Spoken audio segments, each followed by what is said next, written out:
Maraming kapamilya fans ang na-worry nang mawalang magandang buhay sa TV5 noong March.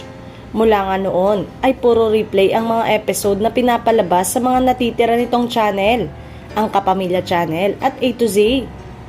Kahit halos 2 buwan na puro replay ay hindi nag-aanunsyo ang ABS-CBN Studio. Natatapusin na ang kanilang morning talk show dahil nakaplano raw itong umere sa Jeepney TV simula May 13. Kasabay nga ito ng unang araw na pagpapalabas ng Jeepney TV shows sa TV network ng Villar Family, ang All TV. Matatandaang sa naganap na contract signing sa pagitan ng ABS-CBN at AMBS ay inanunsyo nila na mapapanood ang mga programa ng Jeepney TV sa All TV.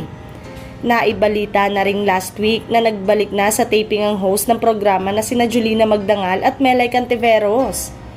Absent pa si Regine Velasquez Alcasi dahil hindi kinaya ng schedule niya ang pagtitaping uli para sa Magandang Buhay. Pero hindi raw iiwanan ni Regine ang Kapamilya Morning Talk Show.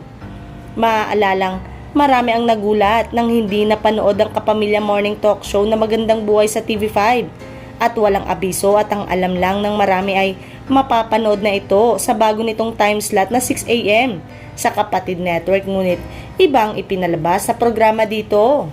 Hindi naman nagustuhan ng mga Kapamilya fans ang naging trato ng TV5 sa Kapamilya Show.